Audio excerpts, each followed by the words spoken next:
ರೀತಿಯಲ್ಲಿ ಇರಬೇಕು. ಅದಕ್ಕೆ ಒಂದು ಉತ್ತಮ ರೀತಿ ಹೋಗುವಂತ ವ್ಯವಸ್ಥೆ ಆಗ್ಬೇಕು ಹೇಳಲಿಕ್ಕೆ ನಾನು ಇವತ್ತು ಬಯಸ್ತೇನೆ. ಸಭಾಧ್ಯಕ್ಷರೇ, ಅವರಿಗೆ ಒಳ್ಳೆದಾಗುವ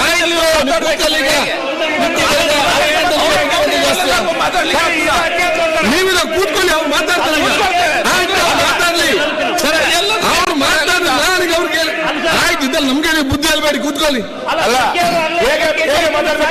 ನಾನು ವೇದವ್ಯಾಸ ನಿನ್ನಲ್ಲಿ ಮಾರ್ಗದಲ್ಲಿ ಮೊದಲು ಬೊಬ್ಬೆ ಆಗ್ತೀಯ, ಇಲ್ಲ ಬಂದು ಬೊಬ್ಬೆ ಆಗ್ತೀಯ. ಈಗ ನೀವು ಬೊಬ್ಬೆ ಹಾಕಿದ ಕೆಲಸ ಇಲ್ವಲ್ಲ, ಕೂತ್ಕೊಳ್ಳಿ. ಅವ್ರು ಗೊತ್ತಿದೆ ಅಂತ ಹೇಳಿ ಕಳೆದ ವಿಧಾನಸಭೆಯಲ್ಲಿ ಈಗ ನಮ್ಗೆಲ್ಲ ಗೊತ್ತಿದೆ, ಪ್ರತಿಪಕ್ಷ ನಾಯಕರು ಗೊತ್ತಿದೆ.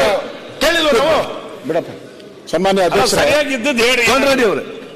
ಸನ್ಮಾನ್ಯ ಅಧ್ಯಕ್ಷರೇ, ನಾನು ಈಗ ಮಾತಾಡುವಂಥ ಸಂದರ್ಭದಲ್ಲಿ ನನಗೇನು ಉತ್ತರ ಕೊಡಬೇಕೋ ಅದು ಗೃಹ ಸಚಿವರು ಇದ್ದಾರೆ, ಅವರು ಉತ್ತರ ಕೊಡ್ತಾರೆ. ಇಲ್ಲೋ ಅಂತ ಹೇಳಿದ್ರೆ ಹಿಂದೆ ಇರೋ ಮಂತ್ರಿಗಳು ಕೊಡ್ಬೋದು. ಈಗ ಎಲ್ಲರೂ ಎದ್ದು ಪ್ರತಿಯೊಂದಕ್ಕೂ ನನಗೆ ಉತ್ತರ ಕೊಡ್ತಾ ಇದ್ರೆ ನಾನು ಅವಾಗಿಂದ ಅರ್ಧ ಗಂಟೆಯಿಂದ ಏನು ಮಾತಾಡೋಕ್ಕೆ ಆಗಿಲ್ಲ. ಎಲ್ಲ ಅವರೇ ಮಾತಾಡ್ತಾ ಇದ್ದಾರೆ. ಅರ್ಧ ಗಂಟೆಯಿಂದ ನಾನು ಏನು ಮಾತಾಡೋಕ್ಕೆ ಆಗಿಲ್ಲ. ನನಗೆ ಹಕ್ಕಿದೆ ಮಾತಾಡಕ್ಕೆ, ನಾನು ಟೀಕೆ ಮಾಡೋಕ್ಕೆ ಇರೋದು. ನಾನು ಹಿಂದೆ ನರೇಂದ್ರ ಸ್ವಾಮಿ ಅವರು ಮಾತಾಡಿದ್ರು, ಮಣ್ಣೆ ಮಾಡಿದ್ರು ಗವರ್ನರ್ ಸ್ಪೀಚ್ನ.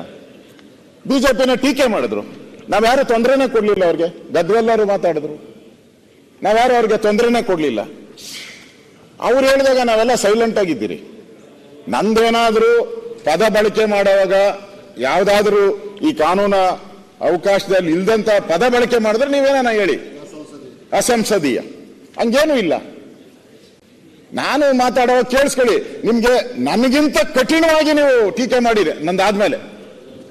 ನಿಮ್ಗೆ ಎಷ್ಟು ಕಠಿಣ ಆಗ್ತದೋ ಬಿಜೆಪಿ ಮೇಲೆ ಅಷ್ಟು ಟೀಕೆ ಮಾಡಿ, ನಮ್ದೇನ ಅಬ್ಜೆಕ್ಷನ್ ಇಲ್ಲ. ನಾವು ವಿರೋಧ ಪಕ್ಷ ನಾಯಕನಾಗಿ ಹೊಗಳಕ್ಕೆ ನಾವು ಬಂದಿಲ್ಲ, ಇಲ್ಲಿ ಟೀಕೆ ಮಾಡಕ್ಕೆ ಬಂದಿರೋದು. ಟೀಕೆ ಮಾಡೋದಕ್ಕೆ ವಿರೋಧ ಪಕ್ಷ ಅಂತ ಹೇಳಿರೋದು, ಅದನ್ನೇ ವಿರೋಧ ಪಕ್ಷ ಅನ್ನೋದು. ಹೊಗಳಕ್ ಬಂದಿದ್ರೆ ಅಲ್ಲಿ ಕೂತ್ಕೊಂತ ಇದ್ರಿ, ಈಗ ಹೊಗಳಕ್ಕಲ್ಲ ನಾವು ಬಂದಿರೋದು. ಅದರಿಂದ ದಯವಿಟ್ಟು ಈಲ್ಡ್ ಆಗಲ್ಲ, ದಯವಿಟ್ಟು ಯಾರು ಮಾತಾಡಿ. ವಿರೋಧ ಪಕ್ಷ ಅಂತ ಬೇಡ, ನಾವು ಪ್ರತಿಪಕ್ಷ ಅಂತ ಮಾಡುವ. ವಿರೋಧ ಪಕ್ಷ ಬೇಡ, ಪ್ರತಿಪಕ್ಷ ಅಂತ ಮಾಡುವ. ಇಲ್ಲ, ವಿರೋಧ ಪಕ್ಷ ನಾಯಕ ಅಂತ ಬೋರ್ಡ್ ಹಾಕ್ಬಿಟ್ಟಿದ್ರು. ಪ್ರತಿಪಕ್ಷ ನಾಯಕರು ಇಲ್ಲದಿದ್ರೆ ಮೆಜಾರಿಟಿ ಅಂಡ್ ಮೈನಾರಿಟಿ. ನಿಮ್ ಪರ ಬಂದ್ಬಿಡ್ತೀರಿ ಮೈನಾರಿಟಿ ಅಂದ್ರೆ. ಮೆಜಾರಿಟಿ ಅಲ್ಲ, ಮೈನಾರಿಟಿ ಆಗಿ ಹೆಸರಲ್ಲಿ ಸಮಸ್ಯೆ ಇರ್ತದೆ.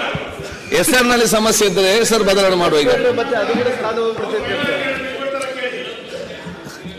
ಸನ್ಮಾನ್ಯ ಅಧ್ಯಕ್ಷರೇ, ನಾನು ಶ್ರೀಕಾಂತ್ ಪೂಜಾರಿ ಏನು 31 ವರ್ಷದಿಂದ ಏನು ಕೇಸ್ ಆಗಿತ್ತು, ಒಬ್ಬ ಕರಸೇವಕನಾಗಿ ಅಯೋಧ್ಯೆ ವಿಚಾರದಾಗಿ ಹೋರಾಟ ಮಾಡಿದ್ದ. ಆ ಸಂದರ್ಭದಲ್ಲಿ ಅವನ್ನ ಕೇಸ್ ಆಗಿತ್ತು ಅವನ ಮೇಲೆ. MB ಪಾಟೀಲ್ ಅವರು ಹೇಳಿದ್ರು, ಎಂತನ ಬಗ್ಗೆ ಮಾತಾಡ್ತೀರಾ ಅಂತ. ನಾನು ಅದು ವ್ಯಕ್ತಿ ಮಾತಾಡಕ್ ಮುಂಚೆ ನೀವು ಅವನನ್ನ ಬಂಧಿಸುವಂತ ಇಂಟೆನ್ಷನ್ ಏನು, ಅದ್ರ ಬಗ್ಗೆ ನಾನು ಹೇಳಕ್ಕೆ ಹೊರಟಿದ್. ನಾನು 31 ವರ್ಷ ಆಗಿದೆ ಕೇಸ್ ಹಾಕಿ, 31 ವರ್ಷ. ಒಟ್ಟು 7 ಜನ, ಅದರಲ್ಲಿ 5 ಜನ ಖುಲಾಸೆ ಔಟವ್ರೆ, ಕೋರ್ಟಲ್ಲೇ ವಜಾ ಔಟ್ ಐತೆ. ಅವನೇನ್ ತಿಳ್ಕೊಂಡಿದ್ದಾನೆ, ನಂದು ವಜಾ ಔಟ್ ಇದೆ. 5 ಜನದಾದ್ಮೇಲೆ ಲಾಯರ್ ಹೇಳಿದ್ದಾರೆ ನಿಮ್ಮದು ವಜಾ ಆಗಿದೆ ನಾರ್ಮಲಿ ಅಂತ. ಅವನು ಸುಮ್ಮನೆ ಇದ್ಬಿಟ್ಟಿದ್ದಾನೆ. ನಾನು ಹೇಳೋದು 31 ವರ್ಷ ಆದ್ಮೇಲೆ ಅಯೋಧ್ಯೆಯಲ್ಲಿ ರಾಮ ಮಂದಿರ ಉದ್ಘಾಟನೆ ಸಮಯ ನೋಡಿ ರಾತ್ರಿ ಅವನ ಆಟೋ ರಿಕ್ಷಾ ಓಡಿಸೋನು ಆಪರೇಷನ್ ಆಗೈತೆ, ಅವನಿಗೆ 2 ಕೈ ಆಪರೇಷನ್ ಆಗೈತೆ. ಎವ್ರಿ 3 days ಅವನಿಗೆ ಪಸ್ನ ತೆಗಿಬೇಕು, ಅಲ್ಲಿಂದ ಮೈಯಿಂದ ತೆಗಿಲಿಲ್ಲ ಅಂದ್ರೆ ಅವ್ನು ಸತ್ತೋತಾನೆ. ಅವನು ಹೋಗಿ ಎತ್ತಾಕೊಂಬಂದು ನೀವು ಜೈಲಿಗೆ ಕಳಿಸ್ತೀರಾ? ಅದು ಹೆಂಗೆ ಅಂತ ಹೇಳಿದ್ರೆ, ಅವನು ಆ ಇನ್ಸ್ಪೆಕ್ಟರ್ಗೂ ಅವಾರ್ಡ್ ಕೊಡ್ಬೇಕು ನಾವು. ನಾನು ಪೊಲೀಸ್ ಅಧಿಕಾರಿನ ಕೇಳಿದೆ ಹೆಂಗೆ ಅಂತ. ಸರ್, ಅವನು ಹುಡುಕಿದಾನೆ, ಬೇಲ್ ಸಿಗಬಾರ್ದು, ಯಾರೋ ಫೋನ್ ಮಾಡಿದ್ದಾರೆ ಅನ್ಸುತ್ತೆ ನನ್ಗೆ, ಇಲ್ಲ ಅಂದ್ರೆ ಹಿಂಗೆ ಆಗ್ತಾನೆ ಇರಲಿಲ್ಲ. ಅವತ್ತೇ ಶುಕ್ರವಾರ ಸಂಜೆ, ಸೋಮವಾರ ಇದು ಶನಿವಾರ ಭಾನುವಾರ ಬೇಲ್ ಸಿಗಲ್ಲ. ಈ ಟೈಮ್ ನೋಡ್ಕೊಂಡು ಒಂದ್ ರೀತಿ ಅನ್ಸುತ್ತೆ, ಯಾರೋ ಫೋನ್ ಮಾಡಿದವನು ಯಾರೋ ದೊಡ್ಡ ವ್ಯಕ್ತಿನೇ ಇರಬೇಕು. ಈ ಅಯೋಧ್ಯೆ ಇಶ್ಯೂ ನಡೀತಾ ಇದೆ, ಈ ತರ ಕರಸೇವಕರಿಗೆಲ್ಲ ಸ್ವಲ್ಪ ಬಿಸಿ ಮುಟ್ಟಿಸಿದ್ರೆ ಯಾರು ಅಯೋಧ್ಯೆಗೆ ಹೋಗಲ್ಲ, ಯಾರು ಇನಾಗ್ರೇಷನ್ಗೆ ಹೋಗಲ್ಲ ಅಂತ ಹೇಳಿ ಟ್ರೈ ಮಾಡಿರ್ಬೋದು ಅಂತ ನಮ್ಗೆ ಅನ್ಸುತ್ತೆ. ಅದಕ್ಕೋಸ್ಕರ ನಾವು ಹೋರಾಟಕ್ಕೆ ಹೋಗಿದ್ದಲ್ಲಿ ಏನ್ ಅವಶ್ಯಕತೆ ಆಯ್ತು, ನಿಮ್ಗೇನ ನಾವು ಅರೆಸ್ಟ್ ಮಾಡಬೇಕು ಅಂತಾನೆ ಇತ್ತು ಅಂತೇಳಿ 1 ವಾರ ಬಿಟ್ಟು ಮಾಡಿದ್ರೂ ಆಗಿತ್ತು. 31 ವರ್ಷನೇ ಬಿಟ್ಟಿದ್ದೀರಾ, 1 ವಾರದಲ್ಲಿ ಏನಾಗ್ತಾ ಇತ್ತು ರೀ ನಿಮ್ಗೆ? ಏನಾಗ್ತಾ ಇತ್ತು? Intentionally, this is intentionally. ನಿಮ್ಮ ಆ ಇಂಟೆನ್ಷನ್ ಇದೆಯಲ್ಲ ಅದು ದುರಳತೆಯಿಂದ ಇರುವಂತ ಇಂಟೆನ್ಷನ್. ಅದಕ್ಕೋಸ್ಕರ ನಾವು ಹೋರಾಟ ಮಾಡಿದ್ದು. ನಾವು ಮಾಡಿದ್ದೀರಿ, ನಾವು ಕರಸೇವಕ ಅಂತ ನಾನು ಹೋಗಿದ್ದೆ, ಕರಸೇವೆ ಮಾಡಕ್ಕೆ ನಾನು ಹೋಗಿದ್ದೆ. ನಾವು ಬಂಧಿಸಿ ಅಂತ ಎಲ್ಲ ಕಡೆನೂ ನಾವು ಮಾಡಿದ್ದೀರಿ. ಈ ತರ ಅವ್ರ ಮೇಲೆ 12 ಕೇಸ್ ಇದೆ ಅಂತ ಹೇಳಿದ್ರು. ಇಲ್ಲಿ ಹೇಳಿದ್ರು ಅಂತ ವ್ಯಕ್ತಿಗಳ ಮೇಲೆ ಏನೇನೋ ಮಾಡ್ತೀರಾ ಅಂತೇಳಿ. ಅವನು ಅಪರಾಧಿ ಅನ್ನೋದನ್ನ ಪ್ರೂವ್ ಮಾಡೋದು ನೀವು ನಾವು ಯಾರು ಅಲ್ಲ. ಅವನ ಅಪರಾಧಿ, ಅವನ ಕೊಲೆಗಡಕ, ಅವನೇನೋ ಆಗಿದ್ದಾನೆ, ಗಾಂಜಾ, ನೀವ್ಯಾರು ಮಾಡಕ್ಕೆ? ಅದಕ್ಕೋಸ್ಕರ ನ್ಯಾಯಾಂಗದ ವ್ಯವಸ್ಥೆ ಇದೆ. ನ್ಯಾಯಾಂಗದಲ್ಲಿ ತೀರ್ಮಾನ ಆಗಬೇಕು ಅವನು ಅಪರಾಧಿನ ಅಲ್ವಾ ಅಂತೇಳಿ. ಅವನ ಅಪರಾಧಿ ಅಲ್ಲ ಅಂತ ಹೇಳಿದ್ರೆ ಅಲ್ಲೇ ಅಲ್ಲ, ಅಪರಾಧಿ ಕೋರ್ಟ್ ಹೇಳಿದ್ರೆ ಅಪರಾಧಿನೇ. ನೀವೇ ಡಿಕ್ಲೇರ್ ಮಾಡ್ಬಿಡ್ತೀರ ಅವನ ಅಪರಾಧಿ ಅಂತ. ನನ್ನ ಹತ್ರ ದಾಖಲೆನೇ ಇದೆ, ಅವನ ಮೇಲೆ ಇರೋ ಕೇಸ್ ಎಲ್ಲ ವಜಾ ಆಗಿರೋ ದಾಖಲೆ. ಅಧ್ಯಕ್ಷರೇ, ಕೇಸ್ ದಾಖಲೆ ಇದೆ ನನ್ನ ಹತ್ರ. ಮಾನ್ಯ ಅಧ್ಯಕ್ಷರೇ, ದಾಖಲೆ ಇದೆ ಅಧ್ಯಕ್ಷರೇ, ಕೇಸ್ ವಜಾ ಆಗಿರೋ ದಾಖಲೆ ಇದೆ. ಅವರು ಮಾತಾಡಿ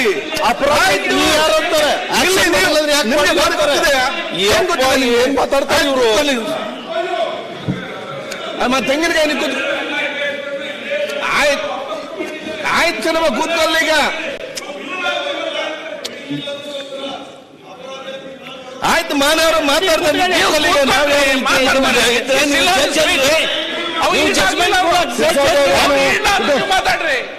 ನಾನು ಪೊಲೀಸರು ಕೇಳಿದೆ, ಏನಪ್ಪ FIR ಕಾಪಿ ಇದೆಯಾ ನಿಮ್ಮ ಹತ್ರ ಅಂತ.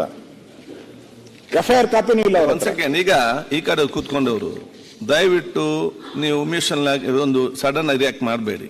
ಯಾಕಂತ ಹೇಳಿದ್ರೆ ನಿಮ್ಮವರಿಗೆ ಒಂದು ಮಾತಾಡ್ಲಿಕ್ಕೆ ಅವಕಾಶ ಸಿಗ್ತದೆ.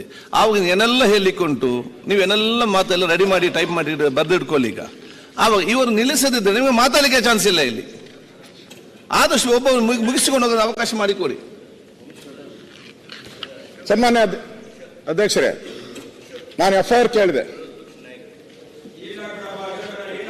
ಅಲ್ಲ, ಲಾ ಮಿನಿಸ್ಟರ್ ಏನೋ ಹೇಳ್ತಾರೆ, ಒಂದು ಅವ್ರು ಹೇಳ್ಬಿಡು. ಕಾನೂನು ಇಲ್ಲ, ಈಗ ಆರೋಪ ಹೊತ್ತಿರ್ತಕ್ಕಂಥ ವ್ಯಕ್ತಿಗಳ ಬಗ್ಗೆ ತಾವೊಂದು ಡಿಫೆನ್ಸ್ ಮಾಡಿದ್ರಿ. ಇರ್ಬೋದು, ನೀವು ಹೇಳಿದ್ದೆ ಸತ್ಯ ಇರ್ಬೋದು. ಆದರೆ ಸದನದ ಪ್ರಯೋಜನಕ್ಕಾಗಿ ಈಗೇನು ತಾವು ಹೇಳಿದಿರಲ್ಲ, ಇಲ್ಲಿ ಕಾಗದ ಇದೆ, ಅವ್ರು ವಿಡ್ರಾ ಮಾಡಿದ್ದಾರೆ, ಅವ್ರನ್ನ ಖುಲಾಸೆ ಮಾಡಿದ್ದಾರೆ ಅಂತೇನು ಕಾಗದ ತೋರಿಸಿದ್ರಿ, ದಯಮಾಡಿ ಅದನ್ನ ಸದನದ ಟೇಬಲ್ ಮೇಲೆ ಇಟ್ರಿ ಅಂದರೆ ನಮಗೂ ನೋಡೋಕ್ಕಾಗುತ್ತೆ. ಒಂದು ವೇಳೆ ನಾವು ತಪ್ಪು ಆಪಾದನೆ ಮಾಡಿದರೆ ನಾವು ಪುನರ್ ಪರಿಶೀಲನೆ ಮಾಡ್ಕೊಳ್ಳೋಕ್ಕಾಗುತ್ತೆ. ಅದಕ್ಕೆ ಆ ಕಾಗದವನ್ನು ದಯಮಾಡಿ ಅವರು ಸದನದ ಎದುರಿಗಿಡಬೇಕು ಅಂತ ಕೇಳ್ತಾರೆ. ಕೊಡ್ತೀನಿ, ತೋರಿಸಿದ ಮೇಲೆ ಕೊಡಲೇಬೇಕಲ್ಲ, ಕೊಟ್ಟೇ ಕೊಡ್ತೀನಿ. ನಾನು ಹಂಗೆ FIRನು ಕೇಳಿದೆ, ಸನ್ಮಾನ್ಯ ಲಾ ಮಿನಿಸ್ಟ್ರೆ, ಪೊಲೀಸರು FIRನ ಕೇಳಿದೆ ಈ ವ್ಯಕ್ತಿ ಮೇಲೆ, ಪೂಜಾರಿ ಮೇಲೆ. FIR ಇಲ್ಲ ಅವ್ರ ಹತ್ರ, FIR ಇಲ್ಲ. ಕೇಳಿದ್ರೆ ಕಳೆದೋಗ್ಬಿಟ್ಟೈತೆ ಅಂತಾರೆ. ಪೊಲೀಸರು ಹೇಳಿದ್ ನಾನು ಹೇಳ್ತಾ ಇದ್ದೀನಿ. ಇದಕ್ಕೂ ಸಾಕ್ಷ್ಯ ತತ್ತ ಅಂದ್ರೆ ನನ್ನ ಕೈಲಿಲ್ಲ. ನಾನು ಕೇಳಿದ್ಕೆ FIR ಇಲ್ಲ ಅಂತ ಹೇಳಿದ್ರು. ನಾನು ಕೇಳುವಂಥದ್ದು, ಈ ಅಯೋಧ್ಯೆ ಉದ್ಘಾಟನೆ ಸಂದರ್ಭದಲ್ಲಿ ಆ ಟೈಮೇ ನೋಡ್ಕೊಂಡು 31 ವರ್ಷದ ಹಿಂದಿನ ಕೇಸ್ನ ಮಾಡೋ ಅವಶ್ಯಕ. ದೊಡ್ಡ ಏನೋ ಮರ್ಡರ್ ಕೇಸ್ ಆಗಿದ್ರೆ ಮಾಡಿ, ನಾನು ಬೇಡ ಅಂತ ಹೇಳಲ್ಲ. ಏನೋ ಮರ್ಡರ್ ಮಾಡಿಬಿಟ್ಟಿದ್ದಾನೆ, ಕೊಲೆ ಮಾಡಿದ್ದಾನೆ, ಹಿಡಿದು ಬಿಡ್ಬೇಕು. ಈಗ ಗೋಪಾಲಯಿಂದ ಆಯ್ತಲ್ಲ, ಹಾಗೇನ ಇದ್ರೆ ಮಾಡಿ, ನಮ್ದೇನಲ್ಲ. 31 ವರ್ಷ ಸುಮ್ಮನೆ ಅದು ಹೆಂಗೆ ಅಧ್ಯಕ್ಷರು, ಅವನು ಆಟೋ ಓಡಿಸ್ತಾ ಇದ್ದಾನೆ ಅಲ್ಲೇ, ಪ್ರತಿದಿನ ಅಲ್ಲೇ ಆಟೋ ಓಡಿಸ್ತಾ ಇದ್ದಾನೆ. 31 ವರ್ಷ ಅಲ್ಲೇ ಆಟೋ ಓಡಿಸ್ತಾ ಇದ್ದಾನೆ. ಪೊಲೀಸ್ ಸ್ಟೇಷನ್ 4-5 ಸರಿ ಹೋಗಿ ಬಂದಿದ್ದಾನೆ. ಏನು ಇಲ್ಲ, ಬಂಧಿಸಿಲ್ಲ. ಏಕಾಏಕಿ ಈ ರಾಮ ಮಂದಿರ ಉದ್ಘಾಟನೆ ಸಂದರ್ಭನೇ ನೋಡಿ ಮಾಡಿರುವಂಥದ್ದು. ಇದು ಇಂಟೆನ್ಷನಲಿ. ಇದನ್ನ ನಾನು ಖಂಡಿಸ್ತಾ ಇದ್ದೀನಿ. ಇದು ಇವತ್ತು ಪೊಲೀಸ್ ನಡೀತಾ ಇರುವಂತ ದೌರ್ಜನ್ಯ, ನಿಷ್ಕ್ರಿಯತೆ ಎಲ್ಲ ಕೂಡ ಕಾಣ್ತಾ ಇದೆ. ಇನ್ನು ಬಹಳ ಪ್ರಮುಖವಾಗಿ ಇವತ್ತು ನಮ್ಮ ಕೆರೆಗೋಡು, ಮಂಡ್ಯದ ಕೆರೆಗೋಡು, ಅಲ್ಲಿ ನಾನು ಹೋಗಿದ್ದೆ, ಅಲ್ಲಿ ಭೇಟಿ ಮಾಡಿದ್ದೆ. ಹನುಮ ದೇವಸ್ಥಾನ ಇದೆ ಅಲ್ಲಿ. ಹನುಮ ದೇವಸ್ಥಾನದ ಎದುರುಗಡೆ 30 ಅಡಿ ಒಂದು ಕ್ಲಾರಿಫಿಕೇಶನ್ ಬೇಕು. ಅಲ್ಲಿ